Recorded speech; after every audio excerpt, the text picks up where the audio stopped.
Where the Flame Trees Bloom by Alma Flor Ada. Introduction. I was born in Cuba, the largest of the islands in the Caribbean. Cuba is long and narrow. If one looks at a map of Cuba with a little bit of imagination, the island resembles a giant alligator resting on the water. The western part of Cuba is very close to Florida, while the eastern part is very close to the Dominican Republic and Haiti. In climate and natural beauty, Cuba is very similar to Puerto Rico.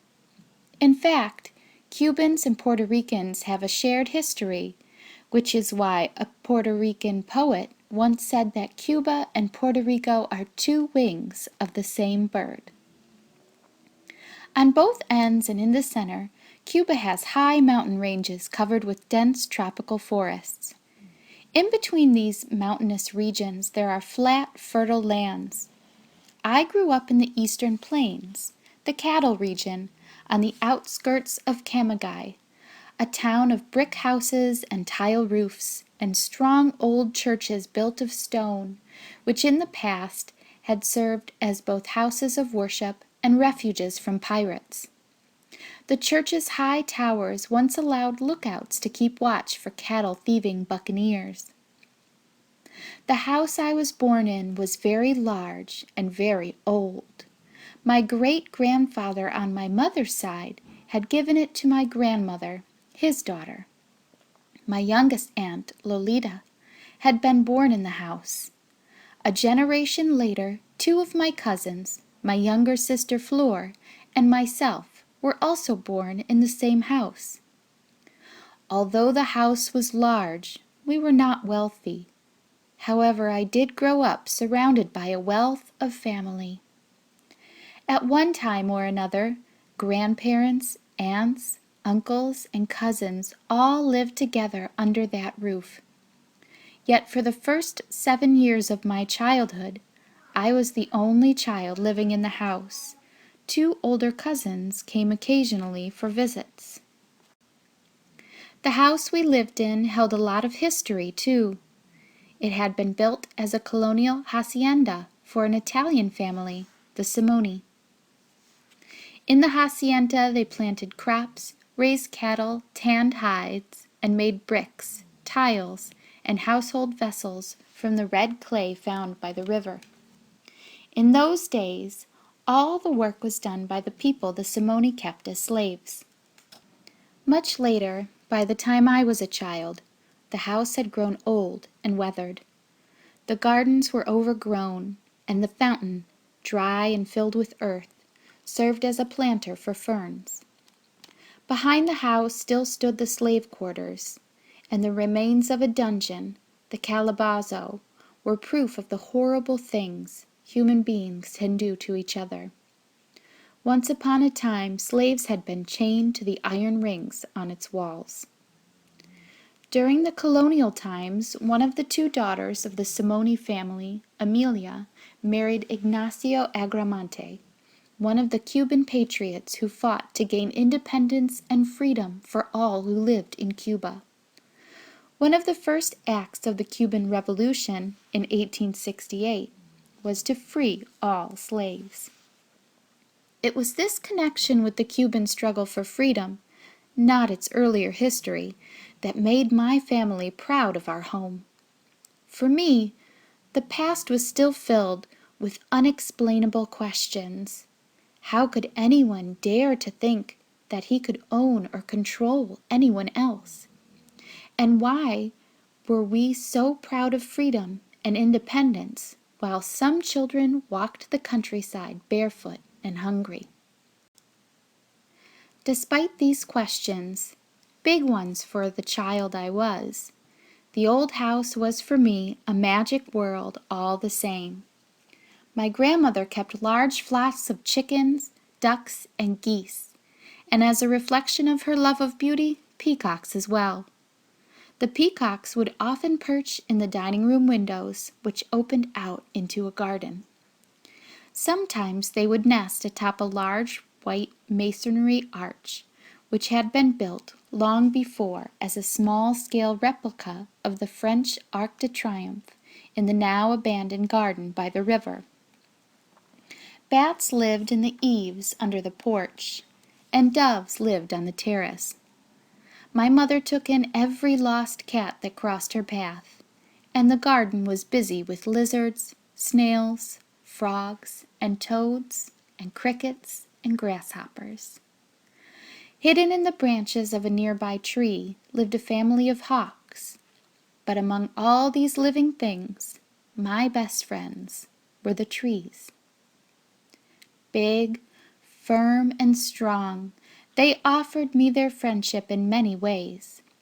Their green canopies created a treasured shade during the heat of the day, allowing me to stay outdoors, protected from the tropical sun. Whether I was lonely or joyful, they always welcomed me. Flame trees, more than 100 years old, formed an avenue along one side of the house leading to the white arch and the river. They were gnarled with age. Their large roots protruded from the earth, offering me a nest where I could crawl in and feel protected and secure. The roots, worn smooth by the weather, were soft to the touch, and I would caress them as one would hold a friend's hand. The old river, winding its way through the land, had formed a rather large island behind the house. Long ago the island had been planted with fruit trees. Now the mature trees were generous with their fruit, offering throughout the year different surprises far better than any dessert coming from our kitchen or any candy that could be bought from the store. Bittersweet marronniers looked like bright bells, strikingly yellow or deeply red, each one with its delicious nut hanging below. The cashew nuts that my uncle Medardito and my younger aunt Lolita loved to roast on a campfire by the river. Sweet and sour tamarindos, which would soak in the water to make a delicious drink. Fragrant guayabas, brilliantly green outside and a sweet red inside. Cayamitos, round as a baseball with shining purple skin and delicate milky white flesh. And then there were dozens of coconut trees, whose fruit, the cocos, we treasured above all. They swayed with the wind, making the island always fresh and breezy. The water of the young coconuts is fresh and sweet. As the young coconut matures, the water inside slowly becomes more solid, smooth as a light green gelatin. We loved to eat them as they became fleshier, but were still soft and sweet. When the coconut meat became hard and dry, it was used to make desserts. And finally, there was the most highly valued and hardest to find. If a large, healthy coconut was kept for several weeks, perhaps even several months, at the right temperature in a moist and shadowy place, then perhaps it would sprout. And if it did, and someone knew how to open it at the right time, she would find that the thick, dry meat inside the coconut had pulled away from the husk and had gathered in the center of the coconut as a soft, porous ball, the manzana del coco, or apple of the coconut, exquisitely sweet. On one of the island shores stood a bamboo grove where my mother would hang her hammock every afternoon to rest for a while between her two jobs as the principal of a school for children in the morning and a school for women at night. The rustle of the bamboos and the coconut palms provided an enchanting, soothing melody. Although we lived far inland, a couple of hours away from the ocean shore, the sea breezes seemed still to share rumors of distant lands and remote places. Though I grew up surrounded by loving people and fascinated by all the life around me, it was to the trees that I told my sorrows and my joys, and especially my dreams. It was the trees that, like a family, grew and branched out. Like all of life, they yielded in some ways to stories that came and went. Some, like the flame trees, were stolid and almost timeless. Others were abundant with fruit and offspring. I could not help but see how in their own way they described the life around me, life that is reflected in these stories I will tell. The stories of my family all took place at various times.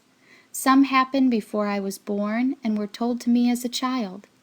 The others all happened as I was growing up, until I was about 10 years old. Most of them took place in the magnificent old house, the Quinta Simone, where I lived until I was 8. In others you will see more of the town itself, where we moved after that.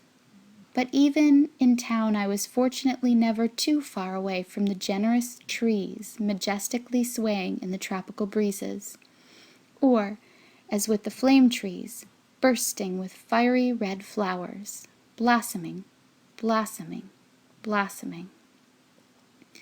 As I share these stories with you, I can still see the tall and majestic royal palms, the coconut trees swaying easily in the warm tropical breezes, and the fiery flame trees bursting all over with their abundant red blossoms. And I hope that the inspiration that I will continue to receive from these companions of my childhood will, in turn, help warm the hearts of others.